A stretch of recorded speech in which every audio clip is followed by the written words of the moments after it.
আসছে বিস্তারিত খবরে। 2016 সালের এসএসসি নিয়োগের মামলায় আজ কলকাতা হাইকোর্টের রায়কেই বহাল রাখল সুপ্রিম কোর্ট। বাতিল হল 25,752 জনের চাকরি। আজ প্রধান বিচারপতি সঞ্জীব খান্না ও বিচারপতি সঞ্জয় কুমারের বেঞ্চ জানিয়েছে, চাকরিতে নিয়োগের ক্ষেত্রে যে ব্যাপক দুর্নীতি হয়েছে তার প্রমাণ মিলেছে। যারা অযোগ্য হিসেবে চিহ্নিত তাদের চাকরি বাতিলের সঙ্গে বেতনও ফেরত দিতে হবে। বহু প্রার্থী রয়েছেন যারা 2016 সালের আগে অন্য কোনো সরকারি দপ্তরে বা স্কুলেই চাকরি করতেন। তারা চাইলে ফের পুরনো জায়গায় ফেরত যাওয়ার জন্য স্কুল সার্ভিস কমিশন ও রাজ্যের কাছে আবেদন জানাতে পারবেন। তাদের আবেদন বিবেচনা করতে হবে 3 মাসের মধ্যে। পাশাপাশি যাদের চাকরি বাতিল হচ্ছে প্রত্যেকেই পুনরায় নতুন যে পরীক্ষা নেওয়া হবে তাতে অংশগ্রহণ করতে পারবেন। 3 মাসের মধ্যে নতুন করে নিয়োগ করার জন্য পরীক্ষা নিতে হবে। সেখানে চাকরি হারানোর প্রার্থীরা অংশ নিতে পারবেন। উল্লেখ্য, গত বছর মে মাসে কলকাতা হাইকোর্টের বিচারপতি দেবাংশু বসাক ও বিচারপতি মোহাম্মদ সাব্বার রশিদের বেঞ্চ 2016 সালের এসএসসি নিয়োগ দুর্নীতি মামলায় 25,753 জনের চাকরি বাতিল করে। ভারত ও থাইল্যান্ড আজ তথ্য প্রযুক্তি, নৌ, এমএসএমই, হস্তশিল্প এবং হস্তচালিত তাঁত সহ বিভিন্ন ক্ষেত্রে সহযোগিতার জন্য 6টি চুক্তি স্বাক্ষর করেছে। ব্যাংকক সফরে প্রধানমন্ত্রী নরেন্দ্র মোদী আজ থাইল্যান্ডের প্রধানমন্ত্রী পেটংটার্ন সিনাওয়াত্রার সঙ্গে বৈঠকে এই চুক্তিগুলি স্বাক্ষরিত হয়। দ্বিপাক্ষিক বৈঠকের পর এক যৌথ বিবৃতিতে প্রধানমন্ত্রী নরেন্দ্র মোদী বলেন, ভারতের অ্যাক্ট ইস্ট নীতি এবং ভারত প্রশান্ত মহাসাগরীয় অঞ্চলের দৃষ্টিভঙ্গিতে থাইল্যান্ডের একটি বিশেষ স্থান রয়েছে। भारत की एक्ट ईस्ट पॉलिसी और हमारे इंडो पैसिफिक रीजन में थाईलैंड का विशेष स्थान है। आज हमने अपने संबंधों को स्ट्रेटेजिक पार्टनरशिप का रूप देने का निर्णय लिया है। सुरक्षा एजेंसियों के बीच स्ट्रेटेजिक डायलॉग स्थापित करने पर भी चर्चा की। साइबर क्राइम के शिकार भारतीयों को वापस भारत भेजने में थाईलैंड सरकार से मिले सहयोग के लिए हमने थाईलैंड सरकार का आभार प्रकट किया। দুই দেশের মধ্যে কৌশলগত অংশীদারিত্ব প্রতিষ্ঠার বিষয়ে যৌথ ঘোষণাপত্র স্বাক্ষরিত হয়েছে। ডিজিটাল প্রযুক্তি ক্ষেত্রে সহযোগিতার লক্ষ্যে থাইল্যান্ডের ডিজিটাল অর্থনীতি ও সামাজিক উন্নয়ন মন্ত্রক এবং ভারত সরকারের বৈদ্যুতিন ও তথ্য প্রযুক্তি মন্ত্রকের মধ্যে মৌ স্বাক্ষরিত হয়েছে। গুজরাটের লোথালে ন্যাশনাল মেরিটাইম হেরিটেজ কমপ্লেক্স উন্নয়নের জন্য ভারত সরকারের বন্দর, জাহাজ চলাচল ও জলপথ মন্ত্রকের সাগরমালা বিভাগ এবং থাইল্যান্ডের সংস্কৃতি মন্ত্রকের চারুকলা দপ্তরের মধ্যেও মৌ স্বাক্ষরিত। অতি ক্ষুদ্র, ক্ষুদ্র ও মাঝারি শিল্পোদ্যোগ ক্ষেত্রে সহযোগিতার লক্ষ্যে সমঝোতাপত্র স্বাক্ষর করেছে ভারতের জাতীয় ক্ষুদ্র শিল্প নিগম লিমিটেড এবং থাইল্যান্ডের ক্ষুদ্র ও মাঝারি শিল্প মন্ত্রক। এছাড়াও ভারতের উত্তর পূর্বাঞ্চলীয় হস্তশিল্প ও হ্যান্ডলুমস ডেভেলপমেন্ট কর্পোরেশন লিমিটেড এবং থাইল্যান্ড সরকারের ক্রিয়েটিভ ইকোনমি এজেন্সির মধ্যে একটি সমঝোতাপত্র স্বাক্ষরিত হয়েছে। এদিকে আজ সকালে ব্যাংককে পৌঁছলে প্রধানমন্ত্রীকে আনুষ্ঠানিকভাবে স্বাগত জানানো হয়। দুদিনের থাইল্যান্ড সফরে প্রধানমন্ত্রী মোদী আগামীকাল 6ষ্ঠ বিমস্টেক শিখর সম্মেলনে অংশ নেবেন। প্রধানমন্ত্রী নরেন্দ্র মোদীকে আজ পবিত্র গ্রন্থ বিশ্ব ত্রিপিটক উপহার দেন থাইল্যান্ডের প্রধানমন্ত্রী পেটংটার্ন সিনাওয়াত্রা। রাজা ভূমিবল আদুলাদেজ নবম রাম ও রানী সিরিকিটের শাসনের 70 বছর উপলক্ষে থাইল্যান্ড সরকার 2016 সালে এই গ্রন্থ প্রকাশ করেন। এই পবিত্র গ্রন্থে মূল উচ্চারণ সহ পালি ভাষায় গৌতম বুদ্ধের শিক্ষা ও বাণী লিপিবদ্ধ করা আছে। সকলের জন্য শান্তি ও জ্ঞানের প্রসারের উদ্দেশ্যে এখনো পর্যন্ত থাই সরকার এই গ্রন্থটি 30টিরও বেশি দেশকে উপহার দিয়েছে। উপহার পেয়ে প্রধানমন্ত্রী নরেন্দ্র মোদী থাইল্যান্ডের প্রধানমন্ত্রীর প্রতি কৃতজ্ঞতা প্রকাশ করেছেন। সমাজ মাধ্যমে একটি পোস্টে তিনি বলেন, পালি অত্যন্ত সুন্দর ভাষা, গৌতম বুদ্ধের শিক্ষা এবং বাণী এর মাধ্যমে প্রতিফলিত হয়। সরকার গত বছর পালিকে ধ্রুপদী ভাষা হিসেবে স্বীকৃতি দিয়েছে বলেও তিনি জানান। দুদিনের থাইল্যান্ড সফর শেষে প্রধানমন্ত্রী মোদী আগামীকাল শ্রীলঙ্কার রাষ্ট্রপতি অনুরা কুমারা দিসানায়েকের আমন্ত্রণে 3 দিনের সফরে কলম্বো যাচ্ছেন। এর আগে ক্ষমতায় আসার পর শ্রীলঙ্কার রাষ্ট্রপতি প্রথম বিদেশ সফরে ভারত সফর করেন। এই নিয়ে শ্রী মোদীর চতুর্থবার শ্রীলঙ্কা সফর। লোকসভায় ছাড়পত্র মেলার পর রাজ্যসভাতে আজ ওয়াকফ সংশোধনী বিল 2025 নিয়ে আলোচনা শুরু হয়েছে।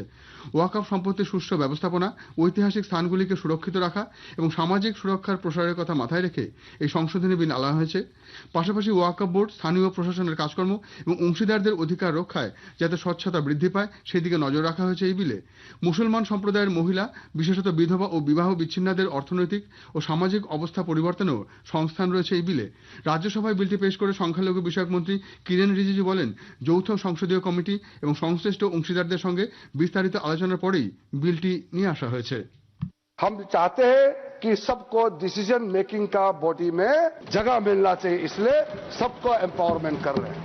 एफिशिएंसी को हम इंक्रीज करने के लिए टेक्नोलॉजी का इस्तेमाल करने का भरपूर इसमें प्रावधान किया गया है। अब सेंट्रलाइज डेटाबेस होगा, डिजिटल पोर्टल होगा जो सारा स्टेट बोर्ड के साथ में लिंक होगा, लाइव होगा। वर्क प्रॉपर्टी का कंटिन्यूसली रजिस्ट्रेशन, ट्रैकिंग, कंप्लायंस पूरा व्यवस्था करके हमने एफिशिएंसी को टारगेट दिया है। লোকসভায় আজ উপকূলীয় জাহাজ চলাচল বিল 2024 পাশ হয়েছে। এই বিলে ভারতের উপকূলীয় অঞ্চলে বাণিজ্যিক উদ্দেশ্যে চলাচলকারী জাহাজগুলি নিয়ন্ত্রণের কথা বলা হয়েছে। এই বিল উপকূলীয় জাহাজ চলাচল আইনকে আরো দৃঢ় করবে, উপকূলীয় ব্যবসা উন্নতি ও অভ্যন্তরীণ অংশগ্রহণকে উৎসাহিত করার লক্ষ্যে তৈরি করা হয়েছে। লোকসভায় আজ এ বিষয়ে আলোচনায় কেন্দ্রীয় বন্দর, জাহাজ চলাচল ও জলপথ দপ্তরের মন্ত্রী সর্বানন্দ সোনোয়াল বলেন, এটি দেশের সর্ববৃহৎ পরিবহন বিভাগ, দেশের অর্থনীতির বৃদ্ধিতে এর বিশেষ ভূমিকা আছে। এবারে স্পটলাইটের বিষয় টিবি মুক্ত ভারত। পশ্চিমবঙ্গ সরকারের স্বাস্থ্য ও পরিবার কল্যাণ দপ্তরের senior medical officer doctor Swapna মুখোপাধ্যায়ের সঙ্গে কথা বলেছেন কল্যাণ লাহা। আকাশবাণী কলকাতা সংবাদ বিভাগ প্রযোজিত এই অনুষ্ঠানটির প্রথম পর্ব শোনা যাবে আজ, দ্বিতীয় পর্ব শোনা যাবে আগামী রবিবার। দুটি পর্ব শুনবেন সঞ্চয়িতা প্রচার তরঙ্গে রাত 8:30টায় এবং আকাশবাণী সংবাদ কলকাতার সোশ্যাল মিডিয়া প্ল্যাটফর্মে। খবর শুনছেন আকাশবাণী থেকে। প্রতিরক্ষামন্ত্রী রাজনাথ সিং বর্তমান ভূকৌশলগত অনিশ্চয়তার কথা তুলে ধরে সশস্ত্র বাহিনীকে দীর্ঘমেয়াদী এবং স্বল্পমেয়াদী উভয় চ্যালেঞ্জের জন্য প্রস্তুত করার উপর জোর দিয়েছেন। নতুন দিল্লিতে শীর্ষ পর্যায়ের দ্বিবার্ষিক অনুষ্ঠান আর্মি কমান্ডার্স কনফারেন্সে মন্ত্রী আজ ভাষণ দিচ্ছিলেন। হাইব্রিড যুদ্ধ সহ অপ্রচলিত যুদ্ধ ভবিষ্যতের প্রচলিত যুদ্ধের অংশ হবে বলে তিনি উল্লেখ করেন। সাইবার, তথ্য, যোগাযোগ, বাণিজ্য এবং অর্থ সবই ভবিষ্যতের দ্বন্দ্বের অবিচ্ছেদ্য অংশ হয়ে উঠছে। এজন্য সশস্ত্র বাহিনীকে পরিকল্পনা ও কৌশল প্রণয়নের সময় এই সমস্ত দিকগুলি বিবেচনা করা প্রয়োজন।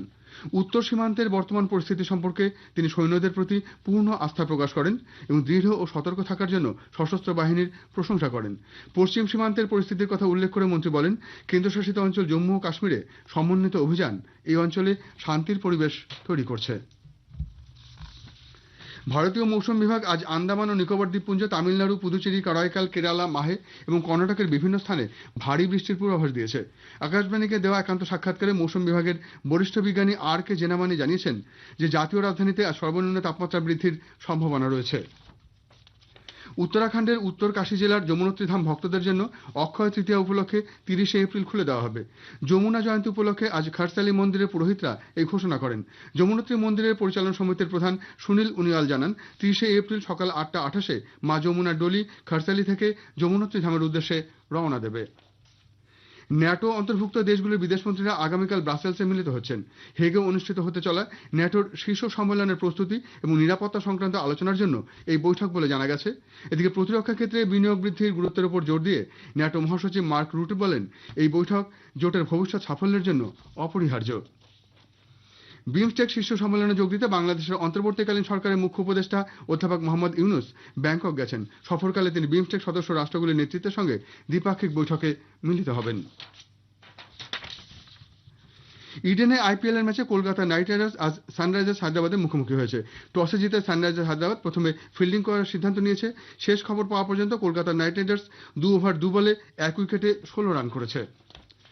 আইএসএল এর দ্বিতীয় সেমিফাইনালের প্রথম লেগের ম্যাচে জামশেদপুরের জেআরডি টাটা স্পোর্টস কমপ্লেক্সে আজ মোহনবাগান সুপার জায়ান্ট জামশেদপুর এফসির মুখোমুখি হয়েছে।